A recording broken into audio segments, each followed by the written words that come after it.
तो हाय दोस्तों, कैसे हैं आप लोग। आई होप आप लोग बहुत अच्छे होंगे। दोस्तों, अब जो ईयर आ रहा है न्यू ईयर 2024, तो यहाँ से हम एनर्जी स्टार्ट हो चुकी हैं। न्यू ईयर आपके लिए क्या ब्लेसिंग लेके आ रहा है, क्या आप आगे अप्रोच कर सकते हो, देख सकते हो, और क्या चेंजेस या किस तरह का बिहेवियर आपको इस न्यू ईयर में क्या अप्रोच रखना है, ताकि आप अपनी लाइफ में, अपनी जर्नी में अच्छे से परफॉर्म कर सको।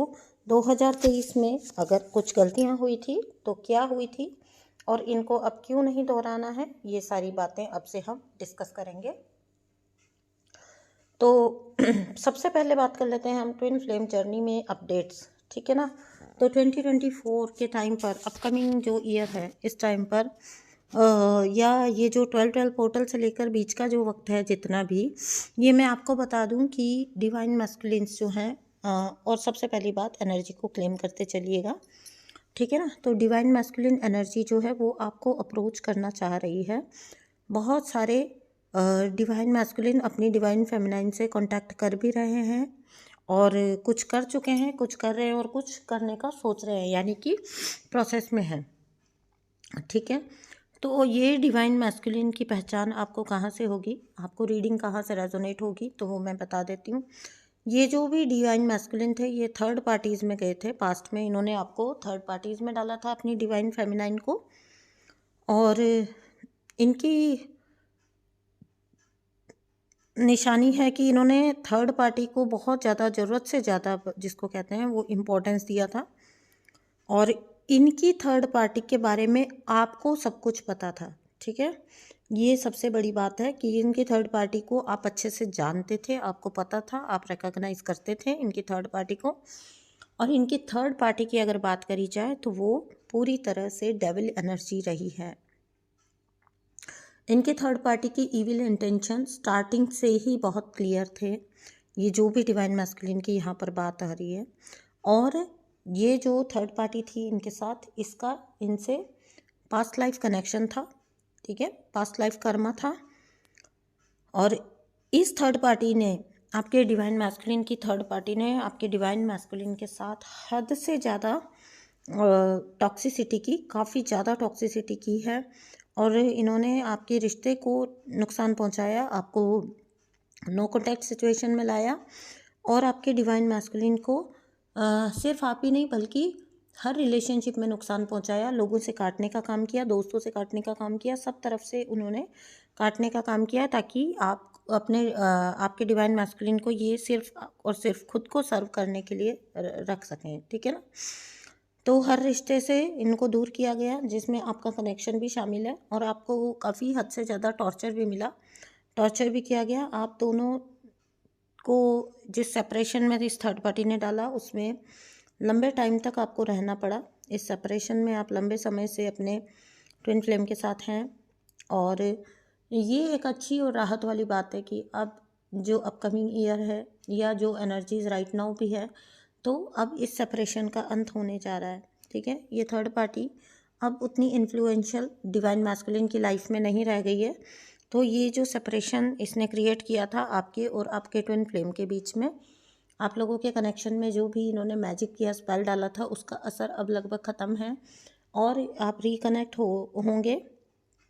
आपके सेपरेशन का अंत होने जा रहा है, और लिख के ले लीजिए कि अब सब कुछ बदल जाने वाला है इस रिलेशन में, ठीक है ना। इस रिलेशन के लिटरली जिसको कहते हैं कि ब्लूम होने का टाइम आ गया है। ये रिलेशनशिप काफ़ी ज़्यादा फलने फूलने वाला है। आपके डिवाइन मैस्कुलिन आपसे दोबारा कनेक्ट होंगे।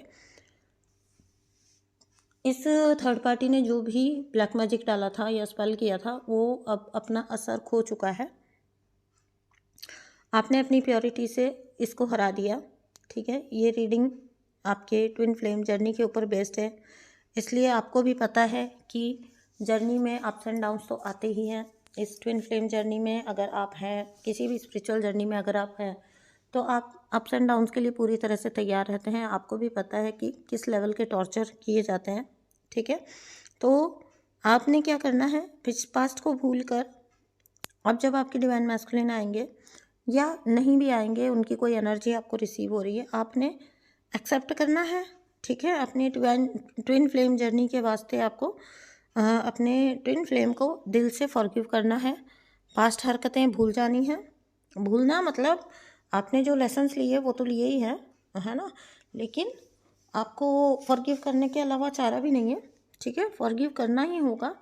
इसका मतलब ये बिल्कुल भी नहीं है कि आप डिवाइन मैस्कुलिन को चेज़ करने चले जाएं या उनके पीछे पीछे चलने लगें या उनको एनी टाइम अपनी एनर्जी अवेलेबल रखें, ऐसा नहीं कह रही हूँ मैं। लेकिन दिल से उनको फॉरगिव कर दीजिए, यानी कि दिल से आप इस मैटर को लेकर अपनी पूरी नेगेटिविटी को निकाल दीजिए, क्योंकि थर्ड पार्टी की क्रूरता की वजह से या थर्ड पार्टी की जिसको कहते हैं ऑब्सेशन की वजह से आपके डिवाइन मैस्कुलिन भी वहाँ पर इस जगह पर मजबूर थे। ठीक है, उन्होंने जानबूझकर कुछ नहीं किया। ये ऐसे ही चीज़ें होती हैं, अगर वशीकरण वगैरह डाला जाता है तो उस टाइम इंसान ऑब्सेस्ड हो जाता है, उसे खुद समझ नहीं आता कि सही क्या है और गलत क्या है। तो आपकी डिवाइन मैस्कुलिन उस फेज़ में थे, इसलिए आप इनको फॉरगिव कर दीजिए। और बिल्कुल भी इसका मतलब ये नहीं है कि आप अपनी सेल्फ लव से निकल कर पहले की तरह उनको चेज़ वगैरह करें या उनको कुछ चीज़ें समझाने की कोशिश करें, लेकिन अपने दिल से नेगेटिविटी को निकाल दीजिए ताकि आपका रिलेशनशिप फुली अच्छे से ब्लूम हो सके और आप दोनों के बीच की एनर्जी जो है वो पूरी तरह से क्लीन हो सके। आपकी डिवाइन मैस्कुलिन और आपके बीच की एनर्जी की क्लींजिंग बहुत ज़्यादा ज़रूरी है, क्योंकि कोई दर्द अगर आपने वहाँ पर रख दिया, किसी तरह का दर्द या किसी तरह की तकलीफ़ आपने वहाँ पर रख दी, तो वो आगे चलकर फिर सरफेस हो सकता है। इसलिए क्लींस करिए अपने रिलेशनशिप को, लाइनों को क्लीन करिए, ठीक है ना, ताकि आप आगे से इस रिलेशनशिप को अच्छे से प्रोसीड कर पाएँ, अपनी ट्विन फ्लेम जर्नी में आगे अच्छे से बढ़ पाएँ, अच्छे से प्रोसीड कर पाएँ और अपनी यूनियन को जल्दी से जल्दी आप अपने ट्विन फ्लेम के साथ अचीव कर पाएँ। तो ये काफ़ी पॉसिबल है कि ट्विन फ्लेम जो है वो वापस से करीब आएंगे, जो लोग बहुत लंबे समय से नो कांटेक्ट में थे थर्ड पार्टीज़ की वजह से। तो ये थी एनर्जी ट्विन फ्लेम्स के लिए।